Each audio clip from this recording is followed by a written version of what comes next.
पूछे में लपेट लपेट करके जय श्रीमन्नारायण किया, जिसको जहां पटक दिया वहीं उसका काम तमाम हो गया। रावण को सबसे ज्यादा टेंशन भी तनाव भी पूछ से ही हुआ, और एक बार तो रावण चल पड़ा हनुमान जी की पूछ पकड़ करके। हनुमान जी ऐसे उड़े, बेटा रावण अब तुम्हें जरूर सबक सिखाएंगे। रावण ने सोचा आज बंदर की पूछ ही उखाड़ देंगे। जैसे ही गुरु चेले उड़े, अब हनुमान जी उड़ रहे हैं, रावण पूछ पकड़े हुए, और रावण कह रहा है अपने गुरु जी से, हे गुरुदेव इस बंदर की पूछ ना टूट जाए। क्या ना टूट जाए? अभी तक बेचारा लंका से चलाता प्रतिज्ञा करके कि आज पूछ उखाड़ेंगे। क्या उखाड़ेंगे? पूछ। वो जब पूछ पकड़ी और हनुमान जी उड़े, तो रावण क्या कह रहा है, हे गुरुदेव और तो सब ठीक है, आज कृपा करो शंकर जी ने कहा बताओ बेटा क्या कृपा करेगी? बंदर की पूछ नहीं टूटनी चाहिए, और तो सब टूटे तो टूटे, तो ये टूटी तो हमारी तो हड्डी पसली का पता नहीं लगेगा। तो हनुमान जी की जो पूछ है वो पार्वती माता बनी हुई है कि बेटा ऐसा सबक सिखाएंगे कि गुरु जी तो तुमको बख्श भी देंगे, और हम पूछ बन करके साथ में रहेंगे तो पूरा उपद्रव हम ही फैलाएंगे। शंकर सुवन केसरी नंदन को तेज प्रताप महाजग। इसलिए आचार्य तुलसी विनय पत्रिका जी में कहते हैं, जाके जाके जागे गति है हनुमान की, जागे गति है हनुमान की, जागे गति है हनुमान की, हनुमान की, हनुमान की, जाके गति है हनुमान की, जाके गति है हनुमान की, जाके गति है हनुमान की। जिसने हनुमान जी का आश्रय प्राप्त कर लिया, जो बचपन से ही हनुमान जी से जुड़ गया, उसके कल्याण में, उसकी सफलता में कोई किसी भी प्रकार का संदेह नहीं है। क्यों? कौन है हनुमान जी? शंकर सुवन के शंकर सुवन के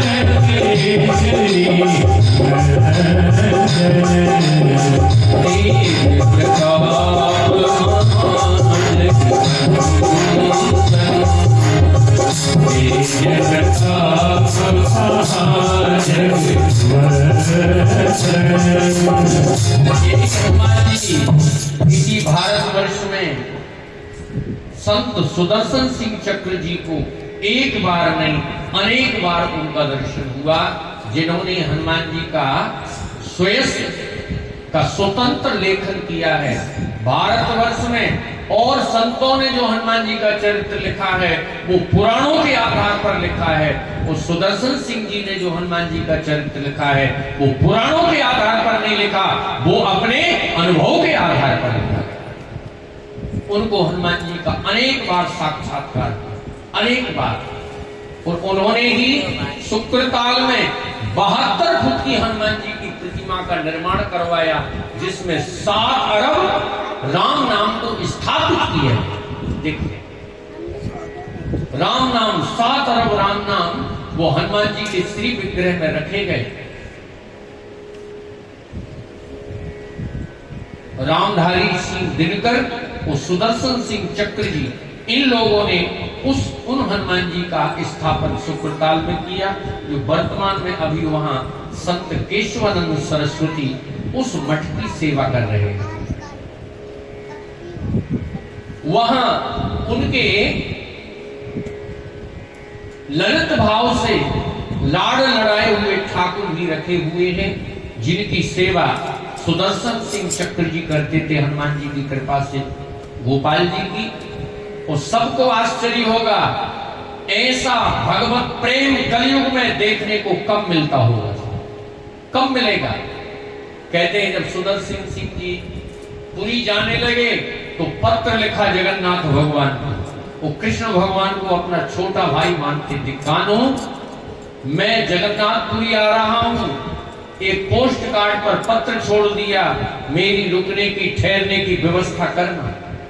तुम्हारा बड़ा भ्राता सुदर्शन सिंह चक, कहते हैं डाक में पत्र छोड़ दिया गया, कार्ड पहुंच गया और जब सुदर्शन सिंह चक्र जी पहुंचे हैं पुरी, टिकट आ गई, स्टेशन पर स्वयं भगवान सुदर्शन सिंह जी का थैला उठा करके लेकर के चला। ये इस युग की घटना, अभी की घटना। हमारे महाराज जी जैसे महापुरुषों ने उनका दर्शन किया, आते थे वृंदावन। चक्र जी बड़े बड़े महापुरुषों ने से उनका सत्संग हुआ करता था। कृष्ण जन्मभूमि में उनकी सबसे बड़ी भूमिका रही। उन्हीं ने बिरला परिवार को प्रेरित किया, यही तो कृष्ण जन्मभूमि है। सुन लीजिए, ये सिद्ध पुरुष थे इस धरती पर, जिनको हनुमान जी का एक बार नहीं अनेक बार साक्षात्कार हुआ। जब जब उनको हनुमान जी का जिस रूप में दर्शन हुआ है, उसी रूप का उन्होंने भारतवर्ष में अनेक जगह प्रतिष्ठा कराई। शंकर सुबन केशरी नंदन, तेज प्रताप जगवंदन, विद्यावान गुणी अति चातुर, विद्यावान गुणी अति चातुर, राम काज करिबे को आतुर, राम काज करिबे। तेज प्रताप महाजग, चारों युग प्रताप तुम्हारा है प्रसिद्ध। सभी देवताओं में, सभी सिद्धांतों में, सभी संप्रदायों में हनुमान जी का अपना अलग स्थान है। जब भारतवर्ष में कुंभ लगता है तो सभी कुंभों के ठिकानों पर हनुमान जी की ध्वजा लगाई जाती है और उस ध्वजा के नीचे वो जो महंत लोग रहते हैं, मठाधीश, वो नमक की बोरियां रखते हैं और हनुमान जी से निवेदन करते हैं, जैसे महाराज ये नमक रखा है ऐसे ही हमारे भंडारे में किसी वस्तु की कमी नहीं रहनी चाहिए। ऐसे कह करके हनुमान जी की ध्वजा लगाते हैं। 2 महीने 1.5 महीने जो जहां सेवाएं होती हैं, वहां उनके भंडारे भरपूर हनुमान जी की कृपा से भरे गए। तेज प्रताप महाजगवंदन, उनका प्रताप आज भी चारों दिशाओं में सब जगह जो अनुभव करते हैं वो आज भी अनुभव कर रहे हैं। ये सब देवताओं की आराधना धीरे धीरे जब हम सनई सनई नियम से, प्रेम से करते हैं तो उसका अनुभव साधक के जीवन में आने लगता है। तेज प्रताप महाजग, विद्यावान गुणी अति चातुर। अब कह रहे हैं वो क्या है? विद्यावान गुणी अति चातुर, राम काज करिबे को आतुर, राम काज करिबे को आतुर, विद्यावान गुणी अति चातुर, विद्यावान गुणी अति चातुर, राम काज करिबे को आतुर, विद्यावान गुणी अति चातुर। वो विद्यावान है, वो चतुर है। चतुर साधारण नहीं है कि विद्यावान गुणी अति चातुर। देखो, गुण में भी जहां गुणों की भी अधिकता होती है वहां भी कुछ गड़बड़ी होती है, मगर उनके गुण भगवान से जुड़े हुए हैं। क्यों? जब आचार्य तुलसी रामायण लिखने लगे तो उन्होंने भगवान के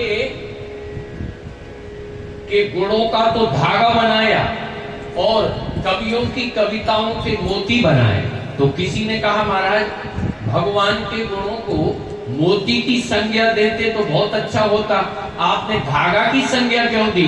तो आचार्य तुलसी ने कहा मोती की संज्ञा इसलिए नहीं दी गई का मोती के दाने में जब माला बनाई जाएगी तो छिद्र करना पड़ेगा, और मेरे स्वामी के गुणों में कोई छिद्र नहीं है, इसलिए मैंने गुणों को न कह करके मैंने अपने स्वामी के गुणों को धागा बताया है और कवियों की कविताओं को मोती बताया।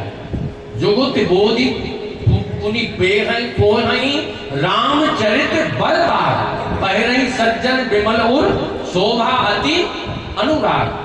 तो हनुमान जी के जो गुण हैं वो ऐसे गुण नहीं हैं, इसलिए कह रहे हैं तेज प्रताप महाजगवंदन विद्यावान गुणी अति चातुर। अति चतुर है क्यों?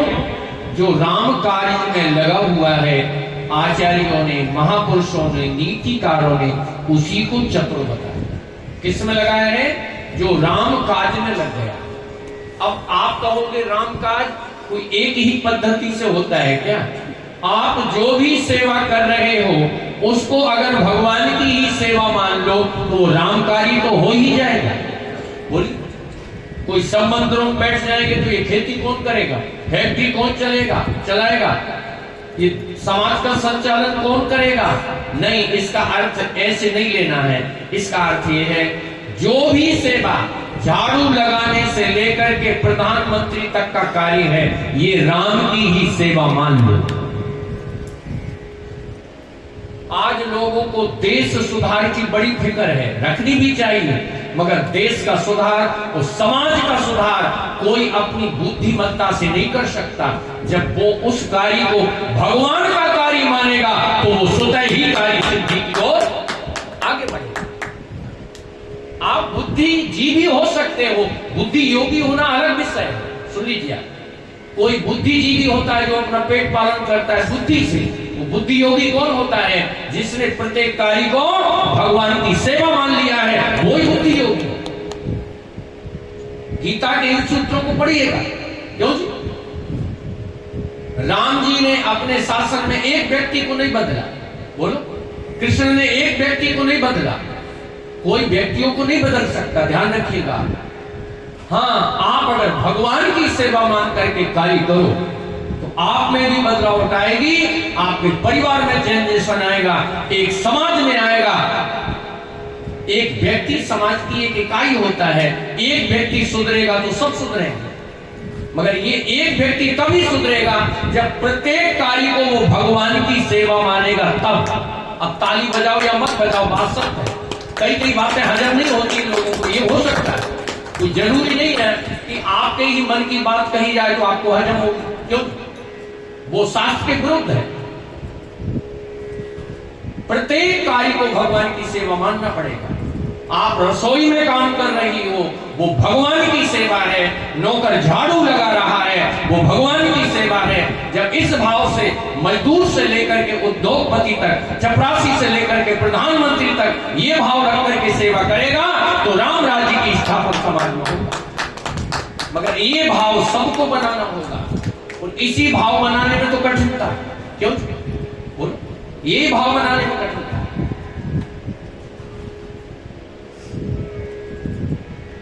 राम राज्य राम जी के शासन में क्यों आया?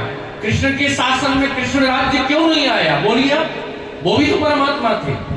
उस समय जो लोग थे वो कृष्ण को सपोर्ट नहीं कर रहे थे। ध्यान से सुनिए, सबके अपने अपने मनमाने धर्म थे।